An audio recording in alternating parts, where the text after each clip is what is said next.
नमस्कार, आप देख रहे हैं हल्ला बोल। आपके साथ मैं हूं अंजना ओम कश्यप। आज हल्ला बोल उस सिस्टम के खिलाफ जिसने कोरोना के सामने सरेंडर कर दिया है। आज वाकई हल्ला बोल ऐसी व्यवस्था के खिलाफ जहां पर आज ऑक्सीजन की कमी का मुकाबला उन मरीजों को करना पड़ सकता है जो अस्पतालों में भर्ती हैं। किसी अस्पताल में 10 घंटे के लिए ऑक्सीजन बचा है तो किसी में 1 दिन का। अब सवाल यह है कि सांस बेहाल है, कोरोना से लोगों की जिंदगी पर बनाई है, लेकिन सियासत थमने का नाम नहीं ले रही है। नेता आपस में भिड़े हुए हैं। इससे पहले कि मैं आपका परिचय खास राजनीतिक मेहमानों से करूं जो हमारे साथ चर्चा में शामिल होंगे, आपको पहले ये रिपोर्ट दिखाते हैं, फिर अस्पताल दर अस्पताल हम आपको दिखाएंगे अस्पतालों का दावा, जिसमें अस्पतालों का ये कहना है कि कहीं उनके पास 8 घंटे के लिए ऑक्सीजन है तो कहीं 10 घंटे के लिए ऑक्सीजन है।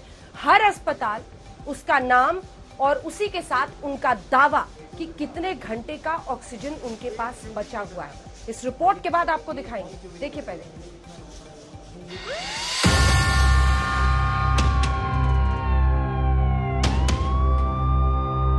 अस्पतालों में मरीज सांसों के लिए लड़ रहे हैं। डॉक्टर्स जान जोखिम में डाल मरीजों की जिंदगी के लिए लड़ रहे हैं और सियासतदान किस लिए लड़ रहे हैं ये आप तय कीजिए। राहुल गांधी ने आज वैक्सीन रणनीति की तुलना नोटबंदी से कर दी और फिर जंग छिड़ गई। ऑक्सीजन की कमी किस लिए? कोई स्ट्रैटेजी नहीं। बेड्स, आपको मालूम था कि ये दोबारा वेव आएगा, तो आप टेम्पररी बेड्स क्यों नहीं बनवाए? आपने अस्पतालों में सुविधा क्यों नहीं बढ़ाई? आपने फोकस क्यों नहीं किया इन चीजों पे? तो ये तो एकदम सरकार का ही फेलियर है। राहुल जी, आपके पास आपको कोमॉर्बिडिटी है या नहीं? ईश्वर करे कोई कोमॉर्बिडिटी नहीं हो आपको और आपकी बहन को, मगर यदि है तो क्या आपने दोनों डोज ले लिए या 1 डोज लिया है? अगर कोमॉर्बिडिटी नहीं है, अगर लिया है तो कब लिया है, कहां लिया है, क्या आप इसे पब्लिक करेंगे? देश में एक तरफ कोविड वायरस का विस्फोट है तो दूसरी तरफ महामारी पर सियासी लड़ाई। 24 घंटे में कोरोना के केस 3 लाख के करीब पहुंच चुके हैं। कांग्रेस महासचिव प्रियंका गांधी वाड्रा ने उठा दिए सरकार की तैयारी पर सवाल। ऑक्सीजन की कमी है, रेमडेसिविर की कमी है, वेंटिलेटर्स की कमी है, सब जगह से यही रिपोर्ट्स आ रही हैं। अब अगर हमने ठीक तरह से प्रिपरेशन किया होता, अगर हमने तैयारी की होती, तो फर्स्ट वेव और सेकंड वेव के बीच में हमारे पास कई महीने थे कि हम इसके लिए हम तैयारी कर सकते थे। प्रियंका ने सीधी और तीखी चोट की थी, लिहाजा सरकार से तुरंत जवाब आया। मोर्चा संभाला केंद्रीय मंत्री मुख्तार अब्बास नकवी ने जवाब भी दिया और पलटवार भी किया। संकट के समाधान का हिस्सा बनने की कोशिश करनी चाहिए, सियासी व्यवधान का किस्सा बनने की कोशिश नहीं करनी चाहिए। क्या किया मोदी जी ने 1 साल में? अरे थोड़ा सा ये अकल के दुश्मनों को समझना चाहिए। संसाधन और सुविधा की पर्याप्त व्यवस्था नहीं होती तो कोई प्रधानमंत्री ये नहीं कहता कि ट्रैक, टेस्ट एंड ट्रीट। सरकार हमलावर है और विपक्ष एक कर अब सरकार को घेर रहा है। ऑक्सीजन से लेकर बेड की कमी पर सबने सवाल दागे। इतनी सुविधाएं हैं, वो सुविधाएं आपने बेड्स को इंक्रीज करने के लिए क्यों नहीं डाली? आपने ऑक्सीजन का सप्लाई इंक्रीज करने के लिए क्यों नहीं किया? हमारी कोई और चिंता नहीं होनी चाहिए, चुनाव, विज्ञापन, चर्चा, पर्चा, नो। एकमात्र चिंता होनी चाहिए कितनी जिंदगियां बचा ली जाए, क्योंकि आप ये नहीं कह सकते कि बाकी देशों की तुलना में इतनी मौत हुई। अरे जिसके घर का चिराग बुझा है ना, उसको ये आंकड़ा बताइए, आपकी संवेदन शून्यता पे हंसेगा रोते वक्त भी। गिद्ध दृष्टि से वल्चर पॉलिटिक्स करते हुए इस आपदा में, इस परिस्थिति में देश में कहीं ना कहीं पैनिक फैलाने की, कहीं ना कहीं अफरा तफरी की एक माहौल बनाने की कोशिश और फेक न्यूज फैलाने की कोशिश की जा रही है। दरअसल ये लड़ाई केंद्रीय मंत्री डॉक्टर हर्षवर्धन की चिट्ठी से शुरू हुई, जो उन्होंने पूर्व प्रधानमंत्री मनमोहन सिंह को लिखी थी। मनमोहन सिंह ने कोरोना पर प्रधानमंत्री मोदी को सुझावों वाली एक चिट्ठी भेजी थी, जिसका जवाब डॉक्टर हर्षवर्धन ने दिया। लेकिन हर्षवर्धन की भाषा पर कांग्रेस ने तीखी आपत्ति की थी। पूर्व प्रधानमंत्री जी मनमोहन सिंह जी इस देश के 10 सालों के लिए प्रधानमंत्री रहे। पूरा देश जानता है कि कितने डिग्निफाइड इंसान हैं और कितनी उनको सरकार चलाना आता है और एक विजनरी है। अगर वो आपको सुझाव दे रहे हैं इस समय, जबकि देश इतनी बड़ी महामारी से जूझ रहा है, इतना बड़ा संकट है हमारे सामने, अगर वो सुझाव दे रहे हैं तो उस सुझाव को उसी डिग्निटी के साथ, उसी ग्रेस के साथ लीजिए जिस तरह से उसको वो सुझाव दिया जा रहा है। और अब वहीं राहुल गांधी रोज ट्विटर के जरिए सरकार को घेर रहे हैं। बीते दिन भी उन्होंने प्रधानमंत्री के संबोधन के पहले कहा था कि देश ऑक्सीजन के लिए तड़प रहा है और आज वैक्सीन नीति की नोटबंदी से तुलना कर दी। प्रधानमंत्री ने अपने संबोधन में देश में ऑक्सीजन की कमी और अस्पताल में बेड की कमी को खत्म करने के लिए उठाए जाने वाले कदमों पर जानकारी दी थी। देश में कई गुना ज्यादा दवाइयों का प्रोडक्शन हो रहा है। नए ऑक्सीजन प्लांट्स हो, 1 लाख नए सिलेंडर पहुंचाने हो, औद्योगिक इकाइयों में इस्तेमाल हो रही ऑक्सीजन का मेडिकल इस्तेमाल हो, ऑक्सीजन रेल हो, हर प्रयास किया जा रहा है। कोरोना पर सियासी घमासान है, लेकिन इस जुबानी जंग के बीच कोविड वायरस के फैलने की रफ्तार बढ़ती ही जा रही है। पिछले 24 घंटे में कोरोना के नए केस और मौत ने पिछले सारे रिकॉर्ड्स तोड़ दिए हैं। आज तक ब्यूरो। तो आपने ये पूरी रिपोर्ट देख ली, आप इससे समझ गए होंगे कि सियासतदानों को आपकी कितनी चिंता है और अपने अपनी पॉलिटिक्स की कितनी है। वरना जो परिस्थितियां बनी हुई हैं, सार्थक सुझाव कहीं से नहीं आता है। लेकिन इस बीच आइए आपको जल्दी से बता दें जो परिस्थिति पटना में बनी हुई है, क्योंकि हम आपको बताएंगे हॉस्पिटल के साथ कि कहां पर कितनी कमी है ऑक्सीजन की, इस वक्त कितने घंटे का ऑक्सीजन बचा है। लेकिन पटना एम्स में तो जैसे कोरोना का विस्फोट हुआ है, क्योंकि कई केसेस एक साथ अस्पताल में आ गए हैं। सोचिए, जो डॉक्टर्स और नर्सेज ही कोरोना के मरीजों का इलाज कर रहे हैं, अगर उनकी जान पर बन आएगी तो किस तरह की परेशानी की शुरुआत हो जाएगी। और इसीलिए हम आपको बता रहे हैं कि किस तरह से एम्स पटना में अब परिस्थिति ऐसी बन गई है कि वहां पर एक साथ कई केसेस हो जाने की वजह से असमंजस की स्थिति बन गई है। पूरी सिचुएशन को टैकल करना, उससे हैंडल करना एक बड़ी चुनौती बनता चला जा रहा है। अब चलिए हम आपको दिखा रहे हैं पटना एम्स में। हमने आपको बता दिया है कि कोरोना के मामले कैसे बढ़ते चले जा रहे हैं लगातार, लेकिन अब आपको दिखाते हैं अस्पताल दर अस्पताल। चूंकि पटना से शुरुआत हुई है तो पटना उदयन हॉस्पिटल सबसे पहले दिखाइए। उदयन हॉस्पिटल है पटना में, जहां पर 200 सिलेंडर की जरूरत है। और अस्पताल का दावा क्या है? अस्पताल का कहना है कि उनके पास सिर्फ 60 सिलेंडर है। इसका मतलब आप समझ रहे हैं 140 सिलेंडर का डेफिसिट होना। अब महाराष्ट्र के आंकड़ों पर जरा आते हैं। ऑक्सीजन की जरूरत यहां पर लगभग 15% मरीजों को है, जिस तरह की जानकारी आ रही है। प्रति मरीज 40 से 50 लीटर ऑक्सीजन की जरूरत रोजाना होती है। हम आपको बता रहे हैं कि जहां पर 15% मरीजों की को जरूरत होती है, वहीं पर 9,300 मीट्रिक टन की आपूर्ति हो रही है। एक्टिव केस 6,83,856 है और वहीं पर ऑक्सीजन की जरूरत वाले जो मरीज हैं वो 1 लाख से ज्यादा है। तो महाराष्ट्र का हिसाब आपने देख लिया। जल्दी से अब जरा दिल्ली के आंकड़े दिखा दीजिए। एलएनजेपी हॉस्पिटल में जो परिस्थिति है वो आपको बताते हैं। ये अस्पताल का दावा हम आपको बता रहे हैं। सरकार अपनी तरफ से लगातार कह रही थी, बीते दिन भी अरविंद केजरीवाल ने लिखा था मुख्यमंत्री ने कि ऑक्सीजन की कमी हो रही है, लेकिन हम अस्पतालों का दावा दे रहे हैं जो डॉक्टर्स की तरफ से बताया जा रहा है। जरूरत 20 टैंक की है और आपूर्ति 50% ही हो पा रही है। ये एलएनजेपी के आंकड़े हम आपको बता रहे हैं, जो कि अस्पताल का दावा है। इस बात का ख्याल रखिएगा। अब हम आपको दिखा रहे हैं जो पिछले सप्ताह और इस सप्ताह में क्या फर्क है एलएनजेपी में, क्योंकि डिमांड अचानक शूट किया है। इसको भी आपको समझना पड़ेगा। एलएनजेपी हॉस्पिटल में जहां पिछले सप्ताह ऑक्सीजन की जो मांग थी वो 7 से 8 टन थी, वही अब 20 से 21 टन अचानक हो गई है। यानी आप समझ लीजिए 7 तिहाई 21 यानी 3 टाइम्स, 3 गुना। और ये देखिए अस्पताल का ये दावा है, ये भी हम आपको बता दें। हर आंकड़ा जो हम यहाँ पर आपको दिखा रहे हैं वो सरकार की तरफ से हॉस्पिटल वाइज नहीं दिया गया है। अस्पतालों का जो दावा है वो हम आपको दिखा रहे हैं। गंगाराम अस्पताल में कितने 5 घंटे की ऑक्सीजन बची है, ऐसा अस्पताल का कहना है। अपोलो हॉस्पिटल में 10 से 12 घंटे के ऑक्सीजन बचे होने की बात कही जा रही है। अब ऐसे में अगर हॉस्पिटल में ऑक्सीजन नहीं पहुंचता है तो बड़ी चुनौती हो सकती है। हमारे सहयोगी अंकित त्यागी ने भी रिपोर्ट फाइल की है। सेंट स्टीफेंस कॉलेज जो हॉस्पिटल है वहां पर भी ऑक्सीजन की कमी हो रही है।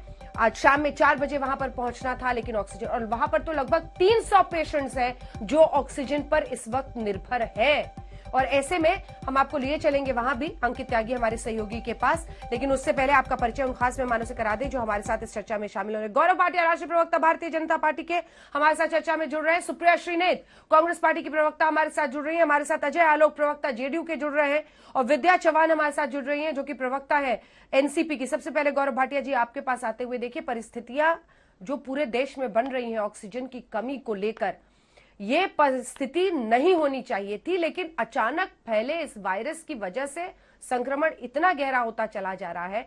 आप बताइए इन अस्पतालों में इन मरीजों का क्या होगा? गौरव भाटिया जी। अंजना जी, देखिए, ये एक विकट परिस्थिति है और प्रधानमंत्री जी ने अभी देश को संबोधित किया और उन्होंने सबका हौसला बढ़ाते हुए एक बात कही कि केंद्र सरकार और प्रदेश सरकार सब एकजुट होके कोविड की इस लड़ाई को लड़े और परास्त करें। और आपने क्योंकि सबसे पहले ऑक्सीजन का मुद्दा उठाया है, तो मैं आपको जानकारी दे दूं जो मेरे सामने है और मेरे पास है। एलएनजेपी में जब हमारी ये चर्चा चल रही है, 10 टन ऑक्सीजन सप्लाई किया गया है, आगे भी किया जाए।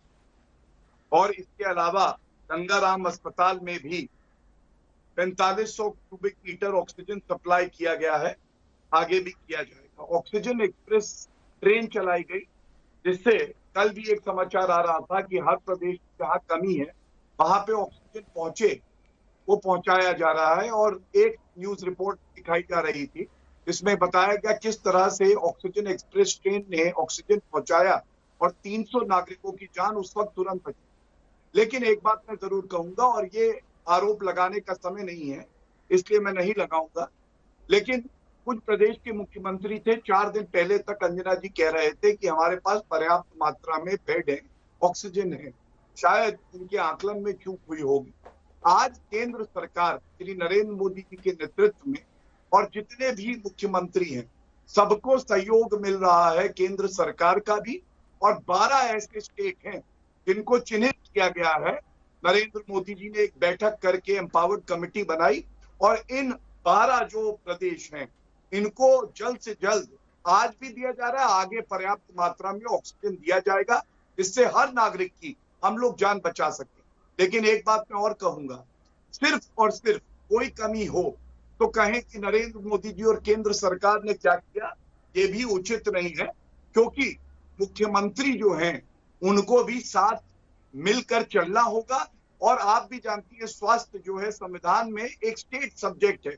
आज एक न्यूज आपके चैनल में आ रही थी, पुणे के एक अस्पताल में ऑक्सीजन सप्लाई जो है की गई और उसके बाद वहां पे एकदम से ऑक्सीजन पूरी तरह से बर्बाद किया गया और करीब 20 लोगों की, जब मैं आ रहा था इस चर्चा पे, मौत हो गई। तो क्या लापरवाही इस समय पे ठीक है? किसकी जिम्मेदारी है? अगर केंद्र सरकार ऑक्सीजन सप्लाई कर रही है, इस वक्त ऑक्सीजन का नाम है जीवन, जीवन देने वाला ऑक्सीजन है। एक एक क्यूबिक सेंटीमीटर जो है ये महत्वपूर्ण है, इसका जरा भी दुरुपयोग नहीं होना चाहिए, वेस्टेज नहीं होनी चाहिए। सुप्रिया श्रीनेत, उन्होंने नासिक का मुद्दा उठाया है। साथ ही सवाल है कि राज्य सरकारें कह रही हैं कि केंद्र की तरफ से आपूर्ति में कमी हो रही है, लेकिन ये तो वही बात हो गई ना सुप्रिया जी कि सब रेड लाइट पे खड़े कह रहे थे अभी तो ग्रीन है, देखो अब रेड हो गया, अब ग्रीन हो गया। सवाल ये है कि सबने तैयारी क्या की थी, सबने क्या तैयारी की थी, क्या परिस्थिति? और महाराष्ट्र में तो पिछले 1 महीने से ये हालात बन रहे थे ना सुप्रिया जी। मैं इन सब बातों का जवाब दूंगी और मैंने 4.25 मिनट भाजपा के प्रवक्ता को सुना। आज हम सब लोग 1 मिनट के लिए अपनी आंख बंद करें और सोचें कि हमारा कोई परिजन, हमारे कोई परिवार का कोई मित्र, कोई संबंधी आईसीयू में ऑक्सीजन के सहारे अपना जीवन उसका चल रहा है और आपको खबर मिलती है कि अब अस्पताल के पास सिर्फ आधे घंटे का या 2 घंटे का या 60 मिनट का ऑक्सीजन रह गया है। आप पर क्या बीतेगी या मुझ पर क्या बीतेगी या इस पैनल में किसी पर भी क्या बीतेगी, इसका जवाब अगर मिल जाए तो मुझे लगता है ओछी राजनीति बंद हो जाएगी। आप सोचिए उन लोगों का, आपने कुछ अस्पतालों का नाम लिया था, उसमें आप प्राइवेट हॉस्पिटल्स भी ऐड कर दीजिए, Apollo, Gangaram, Saint Stephen's, Manipal, Mayo Lucknow, जहां पर बोल दिया गया पेशेंट्स को लेकर जाइए, हमारे पास सिर्फ 30 मिनट का ऑक्सीजन है, कोई बेड कहीं अवेलेबल नहीं है, लोग क्या कहां लेकर जाएंगे। तो जानते बूझते जीते जागते पेशेंट को मृत इंतजार करना ही अब शायद कुछ लोगों के पास एक ऑप्शन बचा है। एक बार सोचा जाए कि अगर हम उस जगह होते तो हमारे ऊपर इस समय क्या बीत रही होती। अब मैं कुछ आपको आंकड़े बता देती हूँ। आपने अपनी शुरुआत में कहा था सार्थक सुझाव नहीं आया, मैं इससे बिल्कुल वाकया नहीं थी। सार्थक सुझाव आया था, मनमोहन सिंह जी की चिट्ठी पढ़ी है और उसका जितना ओछा और गंदा जवाब आया था, दुख होता है इतनी गंदी राजनीति पर। डिमांड शूट कर रही है, ये सरकार के अपने सर्वे ने कहा था कि सेकेंड वेव आने वाली है और भी घातक होगी और उस सर्वे को नजरअंदाज किया गया था। खैर, मैं 3 चीजें आपके दर्शकों को और इस पैनल के सामने रखना चाहती हूं, उस पर जरूर थोड़ा डिबेट होना चाहिए। 8 महीने लगे हमें। अक्टूबर 2020 में हमने ऑक्सीजन के लिए बिड्स, ऑक्सीजन प्लांट्स के लिए बिड्स इनवाइट करे। 8 महीने बाद हमको 14 महीने लगे केंद्र सरकार को, अप्रैल 2021 तक, जब हमने आइडेंटिफाई किया कि कौन से ऐसे अस्पताल होंगे जिनमें ये ऑक्सीजन प्लांट लगेंगे। 14 महीने लगे हमें। 14 महीने लगे इंडस्ट्रियल ऑक्सीजन को बैन करने कर उसको मेडिकल ऑक्सीजन में कन्वर्ट करने के लिए, और वो अभी नहीं, वो 22 तारीख से होगा। तो मैं जानना चाहती हूं कि 8 महीने, 14 महीने और फिर 14 महीने जब ये केंद्र सरकार को लगे और केंद्र सरकार आपूर्ति पूरी कर रही है, मुझे कहते हुए ये दुख होता है कि आज देश में 7500 मीट्रिक टन ऑक्सीजन की रोज की उपज है, उत्पादन हो रहा है और ये पूरा पड़ता, लेकिन ध्यान नहीं दिया गया इसके आवागमन का, इसके ट्रांसपोर्ट पर ध्यान नहीं दिया गया और इसलिए ज्यादा किल्लत हो रही है। आज कुछ भाजपा के नेता, मैं अभी देख रही थी, हरियाणा के मंत्री हैं एक विज साहब, वो तो अजीबोगरीब बातें करते हैं। वो कह रहे हमारा ऑक्सीजन है, हम किसी को क्यों दें। किसी का ऑक्सीजन नहीं है, ये देश का ऑक्सीजन है, जहां पर जरूरत पड़ेगी आपको देना पड़ेगा। क्या कल को पुणे कह देगा हमारी वैक्सीन है, हम किसी को क्यों दें। ये किस तरह की बातें हैं। मुझे ऐसा लगता है ओछी गंदी राजनीति छोड़कर आज लोगों की जान बचाने की जरूरत है। जिस तरह का कुप्रबंधन और कुरीतियां करी गई ऑक्सीजन की सप्लाई, उत्पादन और आवागमन में, उसके ट्रांसपोर्ट में, उसका खामियाजा आज देश के बीमार लोग भोग रहे हैं और उनके परिजन भोग रहे हैं। मैं बार बार कहती हूँ, 30 सेकंड को सोचेगा अगर उस अस्पताल में हम खड़े हों और हमारे परिजनों को आके कहा जाए सिर्फ 30 मिनट का ऑक्सीजन बचा, ले जाइए जहां ले जा सकते हैं, और बेड का कोई इंतजाम नहीं, क्या बीतेगी किसी पर। जी, मैं उत्तर देता। अजय आलोक जी, अजय आलोक जी, और आप गौरव जी एक साथ जवाब दीजिएगा, चारों बोल लें एक बार जल्दी जल्दी। अजय आलोक जी, उदयन हॉस्पिटल अगर मैं सही हूं तो सर शायद आप ही का है। सवाल यह है कि क्या ऑक्सीजन की वाकई इस तरह की किल्लत हो रही है, लोगों की जान पर बनाई है, और क्या हमने तैयारी में ही देरी कर दी। इस बीमारी में तो पता था ना सर हमें कि ऑक्सीजन ही सबसे क्रूशियल लाइन ऑफ ट्रीटमेंट है। आप तो डॉक्टर हैं। देखिए अंजना जी, सही बात है कि ऑक्सीजन की किल्लत हुई, इसमें कोई शक नहीं है। वो इस अचानक इसलिए हुई कि एक एक अस्पताल में क्षमता से 3 गुना ज्यादा मरीज आ गए और सबको ऑक्सीजन की जरूरत पड़ी। बिहार में जितने लिक्विड टैंकर बाहर से आते हैं, कोई खराब हो गया, किसी के आने की टाइम लगी, तो लिक्विड टैंकर आने के देरी से ऑक्सीजन की निश्चित तौर पे 2 दिन किल्लत हुई। लेकिन परसों शाम से बिहार में आमतौर पर धीरे धीरे सब सामान्य लेवल पे आ रहा है। और मैं बता दूं कि उदयन हॉस्पिटल ने तो अपने मरीजों की क्षमता भी अब बढ़ा दी है। हमारे अस्पताल में लगभग 50 के लगभग कोविड मरीज है। और ऑक्सीजन की जो बर्बादी की बात अभी कर रहे थे बाकी डॉक्टर्स लोग, उसको भी हमने फॉलो करना बिल्कुल मजबूती से शुरू किया है कि जिस मरीज को सेंट्रल पाइपलाइन की जरूरत नहीं है, अगर उसको इंडिविजुअल ऑक्सीजन दे तो हम 40% ऑक्सीजन की बचत कर सकते हैं। तो ये सब राशनिंग तो करना पड़ेगा, इसमें कहीं शक नहीं है। आप अचानक क्षमता से 3 गुना मरीज अगर आपके बढ़ जाएगा किसी भी अस्पताल में, तो ये ह्यूमनली पॉसिबल नहीं है ट्रैक करना।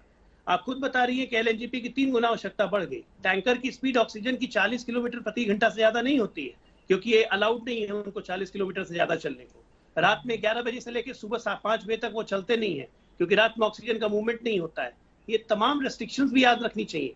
बहुत आसान है ब्लेम गेम कर देना। आज जरूरत है कि व्यवस्था को पुनः दुरुस्त किया जाए। जब बिहार कर सकता है व्यवस्था को दुरुस्त, परसों से यहाँ पे बिल्कुल सुचारू रूप से शुरू हो गया है, अभी कोई दिक्कत नहीं है। तो मैं श्योर हूँ कि आपस में दोषारोपण करने की जगह हम व्यवस्था दुरुस्त कर लें इस महामारी के समय, तो जनता को ज्यादा फायदा होगा। दिल्ली में भी 8-10 घंटे की अगर कहीं ऑक्सीजन बची है तो वो आराम से रिप्लेनिश की जा सकती है, की जा रही है। लेकिन से हर बात में दोषारोपण ये करना, व्यवस्था नहीं की गई। मैं एक बात पूछना चाहता हूँ, केजरीवाल जी ने खुद कहा था 3 महीने पहले, कांग्रेस भी कह रही थी कि एक दिन में ये हो सकता है कि मरीज 30,000, 40,000, 50,000 तक मरीज आ जाए। आज तो 2.5 लाख मरीज आ रहे हैं। जरा बताएंगे 60 साल शासन किया कांग्रेस ने, क्या इस देश में एक भी अस्पताल है इस देश में जहां पे 50,000 बेड है? कोई ये कल्पना करता है? किसी भी राज्य की आबादी का 0.1% टू 0.2% मेडिकल बेड्स होता है, उससे ज्यादा हिंदुस्तान में। अब हिंदुस्तान में अचानक आपकी आबादी का लगभग आधा % केस आ जाएगा, कहां से मैनेज कीजिएगा? ये तो उसी में मिल बांट के एक दूसरे की मदद करके हौसला अफजाई करके बांटना है, एक दूसरे पे दोषारोपण करके खराब होगा सिचुएशन। मुझे नहीं लगता ठीक है, मदद करना अजय जी जरूरी है, लेकिन कब तक कांग्रेस पार्टी को अस्पतालों के लिए कोसते रहिएगा? सर, आपका शासन अब कितने साल का हो गया? कांग्रेस 15 साल से आप लोग है ना, आपने कितने अस्पताल बनाए?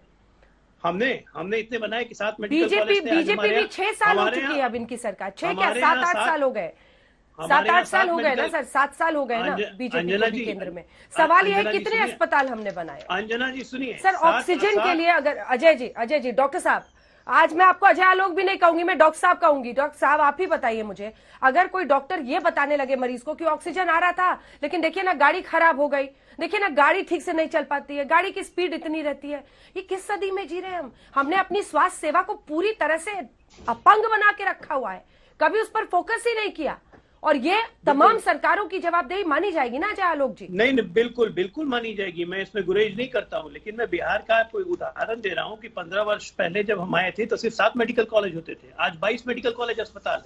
आज प्रखंड लेवल पे कोरोना का ट्रीटमेंट हो रहा है और वहां भी ऑक्सीजन की व्यवस्था सुनिश्चित हो गई है। दवाई की रेमडेसिविर की कमी थी, वो भी आज से दूर हो गई है बिहार में। मैं ये कह रहा हूं कि अगर मिलजुल के कलेक्टिव एफर्ट से काम किया जाए, भाई महामारी से तो लड़ना ही है ना, भाग तो नहीं सकते हैं ना। जितने मरीज आ रहे हैं, जो व्यवस्था है उस व्यवस्था को दुरुस्त करके इसी में काम करना है। मैं कह रहा हूं आज क्या लड़ने का समय है, दोषारोपण करने का समय है? आज से जो है जितनी व्यवस्था है उसी से करना है। विद्या चव्हाण, ठीक है विद्या चव्हाण, महाराष्ट्र में भी जो परिस्थितियां बनी है वो बहुत ही दुर्भाग्यपूर्ण जी। देख, सवाल है कि केंद्र से लड़ाई लड़के अगर मरीजों को ऑक्सीजन मिल जाए तो ठीक है, लेकिन सिर्फ लड़ाई के इर्द गिर्द ही पूरा मामला घूम रहा है। कहां पर चूक हुई? क्या राज्य सरकारों ने पहले से कहा कि हमें देखिए हमारे केसेस बढ़ रहे हैं, आप 4 प्लांट यहां पर लगाइए? आपने बोला ऐसा क्या? इस तरह की चिट्ठी गई थी, या फिर जो सिचुएशन थी उसको सभी भांपने में समझने में चूक गए? सिंपल सवाल है जी। देखिए, हम लोगों ने महाराष्ट्र में काफी अच्छी तरह से कोरोना का सामना किया है। हमारे जो आरोग्य मंत्री है, हमारे जो चीफ मिनिस्टर जी है, बहुत अच्छी अभी ऑक्सीजन के बारे में आप लोग बोल रहे थे, तो थर्मल पावर स्टेशन जो पर्ली में है, बीड में है, अकोला, वर्धा, यहाँ से सब जगह से हम लोगों ने अभी ऑक्सीजन के प्लांट्स, अपने ही खुद के प्लांट्स, क्योंकि हमें हमेशा के लिए ऑक्सीजन मिले इसलिए हम लोगों ने पूर्व तैयारी की है। 15,000 मैट्रिक टन ऑक्सीजन जो इधर आने वाला है उसके लिए भी इंपोर्ट जो प्लांट है उसके लिए भी किया है। आपको मैं बताना चाहती हूँ कि 2-3 पॉइंट्स इसमें रह गए हैं कि आपको जो एक्सपोर्ट करना है, तो एक्सपोर्ट जो कर रहे हैं वैक्सीन, मुझे एक बात बताइएगा कि अभी जो हमारा कोरोना का जो पीरियड था वो पिछले साल भी था, उसके बाद पिछले 4 महीने से कोरोना का पीरियड इतना ज्यादा नहीं था, लेकिन उसमें पूर्व तैयारी जो करनी चाहिए थी, केंद्र ने जो हमें सहायता करनी चाहिए थी, वो भी पीएफ फंड से खास करके जो सहायता होनी चाहिए थी वो नहीं हुई। लेकिन हम लोग कुछ भीख मांगते हुए नहीं बैठे हैं। हम लोगों ने हमेशा ये तय किया है कि अगर केंद्र सरकार हमें कुछ नई मदद कर रही है, अपने आप बलबूते पे हमें ये करना चाहिए। महाराष्ट्र में जितने अच्छी तरह से कोविड टेस्ट होते हैं, जितने अच्छी तरह से वैक्सीन हो रही है, लेकिन मुझे दुख इस बात का है कि हर एक चीज को एक्सपोर्ट करते हैं। ऑक्सीजन भी एक्सपोर्ट किया, वैक्सीन भी एक्सपोर्ट किया। पहले हमारे देश में हमारे लोगों के लिए कितना वैक्सीन लगेगा, हमारे देश में अगर इमरजेंसी हो तो कितना हमें ऑक्सीजन लगेगा, कितने। राहुल जी ने भी आज वैक्सीन नीति को, जी विद्या जी आप ही का सवाल पूछ रही हूँ गौरव भाटिया से, वो कह रही है आज राहुल गांधी भी कह रहे हैं कि आपकी वैक्सीन नीति नोटबंदी की तरह है। वो पूछ रही है क्यों आपने ऑक्सीजन से लेकर वैक्सीन सब कुछ एक्सपोर्ट कर दिया। अंजना जी देखिए, जब भारत का इतिहास लिखा जाएगा ना, तो एक पक्ष है जिसका श्री नरेंद्र मोदी की नेतृत्व कर रहे हैं, जो कोविड को परास्त करने में लड़ रहा है, और दूसरा पक्ष है राहुल गांधी, प्रियंका वाड्रा गांधी, कांग्रेस और कुछ विपक्षी पार्टियां। शांत करा दीजिए, इनके बीच में देखिए बोला नहीं था इसने।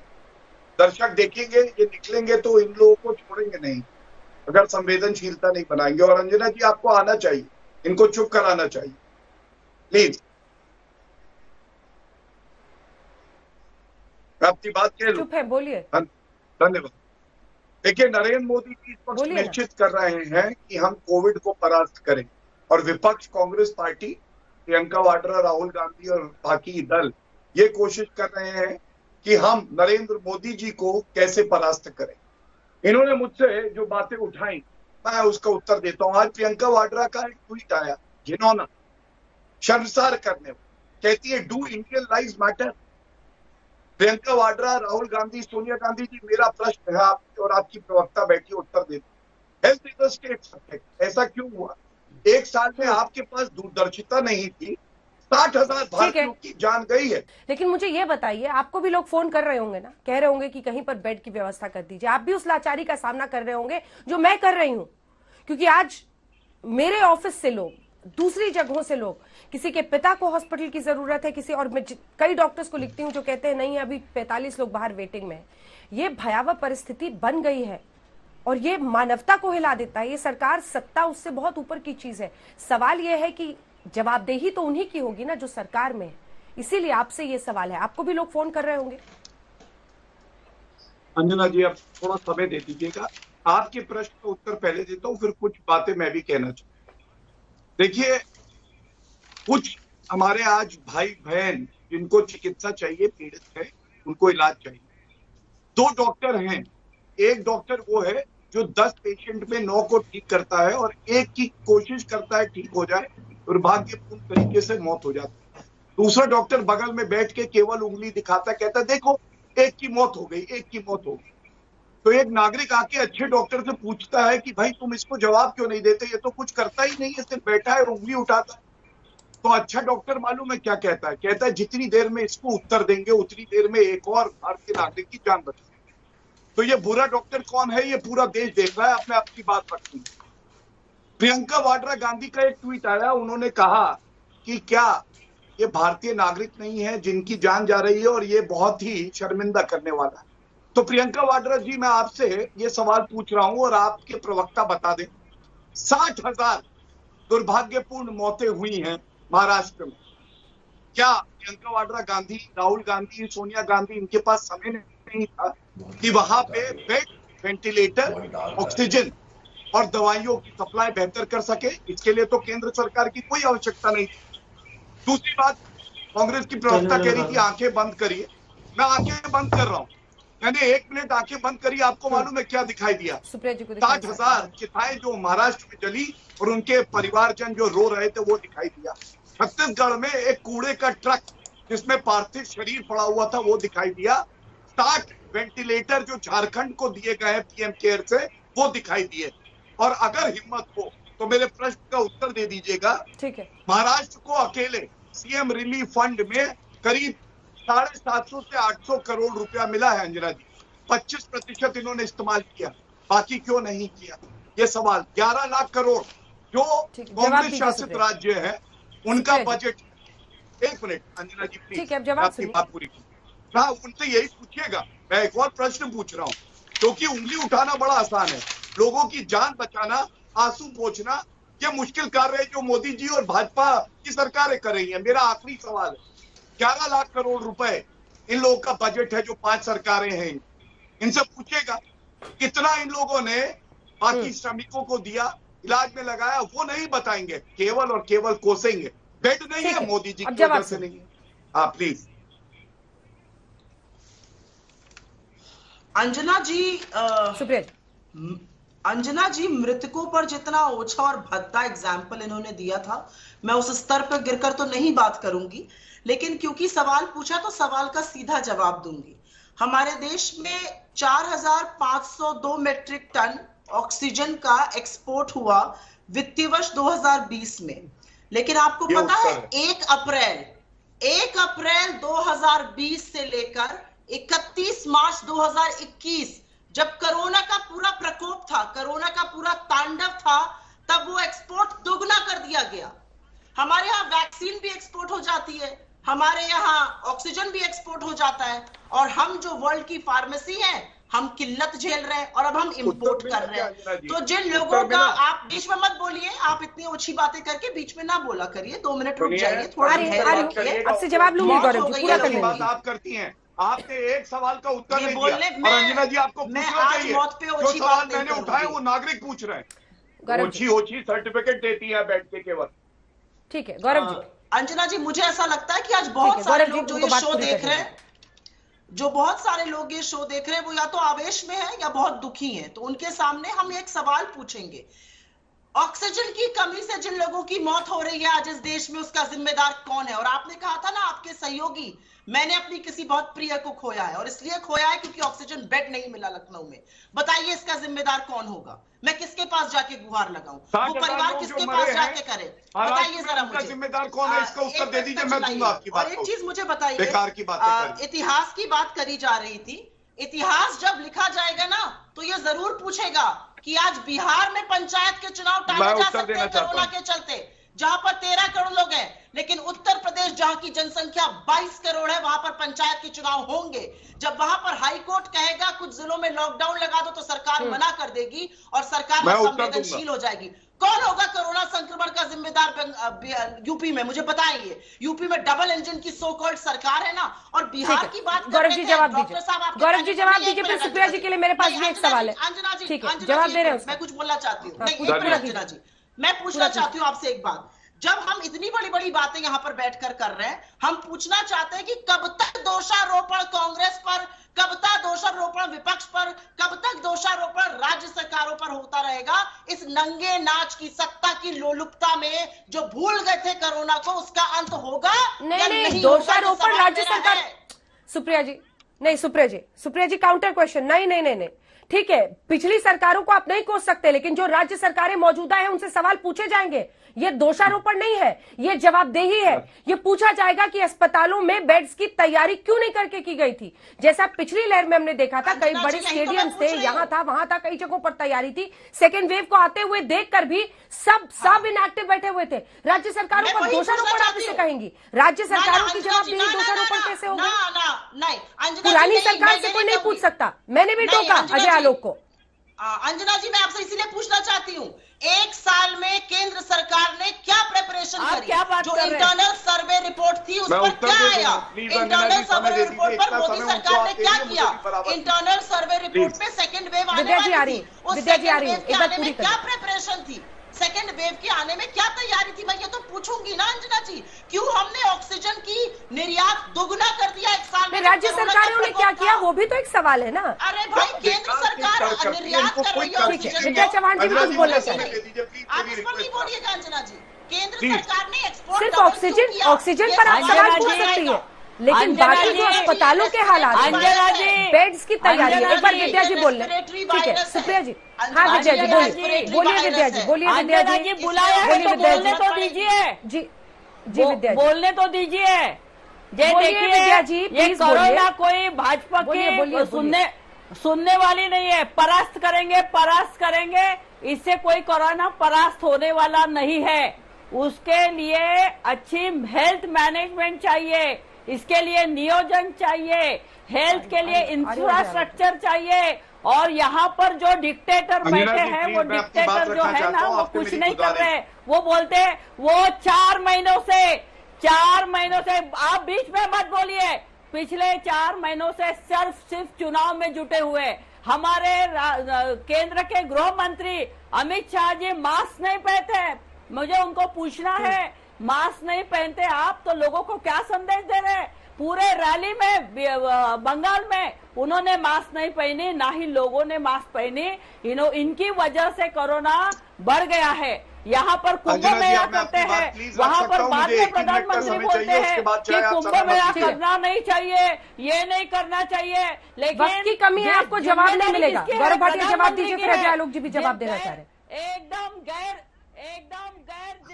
देखिए विद्या जी, इस चर्चा में और अंजना जी प्लीज अंजना जी शांत तो करा लीजिए, तो हम लोग उत्तर देंगे। मीडिया राज्यों को ब्लेम देती है, गलत बात।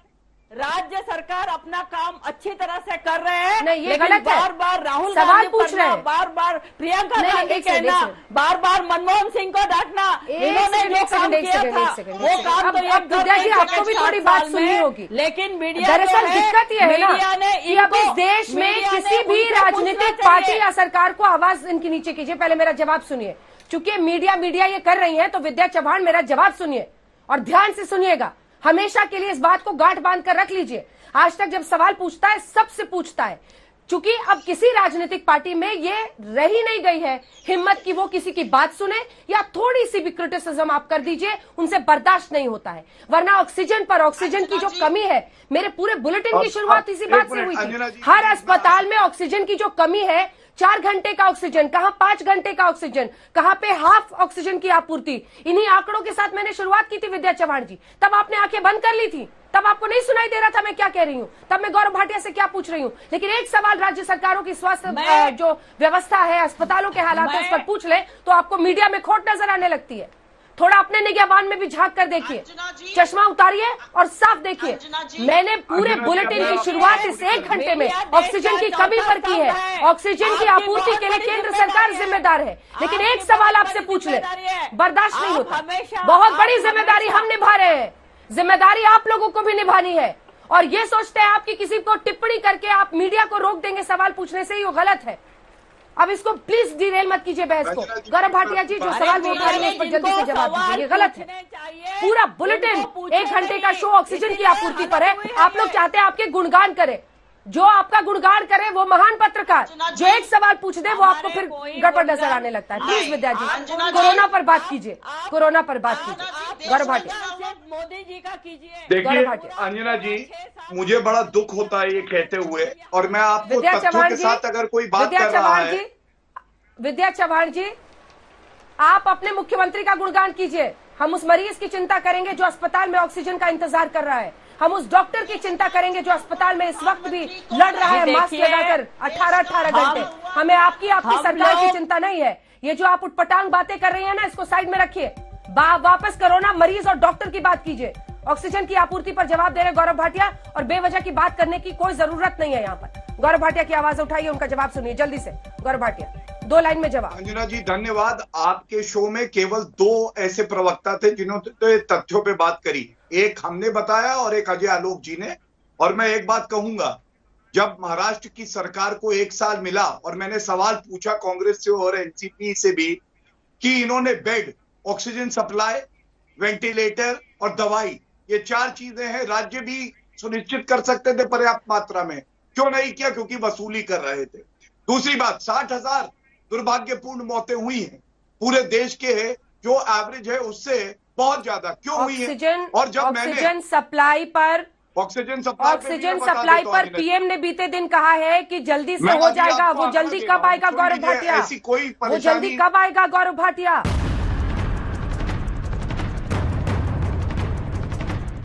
ये सवाल तो पूछा जाएगा। घंटे घंटे के हिसाब से अगर ऑक्सीजन का इंतजार अस्पतालों में इस वक्त हो रहा है, सांस को लेकर अब चर्चा हो रही है, मरीजों की जिंदगी को लेकर चर्चा हो रही है, व्यवस्था कब जागेगी, इसी पर आप देख रहे थे हल्ला बोल में बहस।